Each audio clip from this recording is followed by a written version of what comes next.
වලස් මුල්ලේ උසස් පෙළ පන්තියේ කොල්ලෝ ටිකක් 8 දෙනෙක් විතර නැග්ග පැලකට බියර් බොන්න. ඔව් පන්ති කට් කරලා යනවනේ තැන් තැන් වල. ඔය ගල්පොත් එහෙම යනව නේද මේ? නෑ යනවා. කොල්ලොත් යනවා කෙල්ලොත් යනවා ගලබොඩ අනම්මන හැමතැනම යනවා.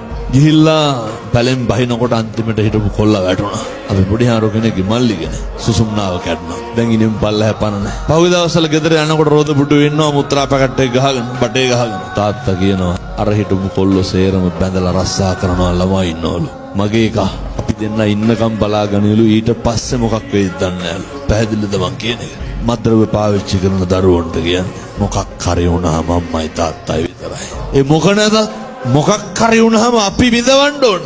අපි දුක් විඳින්න ඕන. ඒ නිසා සත්පුරුෂ දරුවනේ ආදරණීය තරුණ මහත්තුරුන්ට කියන්නේ ඔය විස මද්ද්‍රව්‍ය වලින් සම්පූර්ණ මිදෙන්න කරනවා නම් නවත්තන්න. ජීවිතය හොඳට හදාගන්න. දලදා හාමුදුරුවන්ගේ පිහිටෙන් තරුණයන්ගේ සිත්වලින් මද්ද්‍රව්‍ය වලට ආසාව දුරු වේවා සාදු කියලා පතන්න.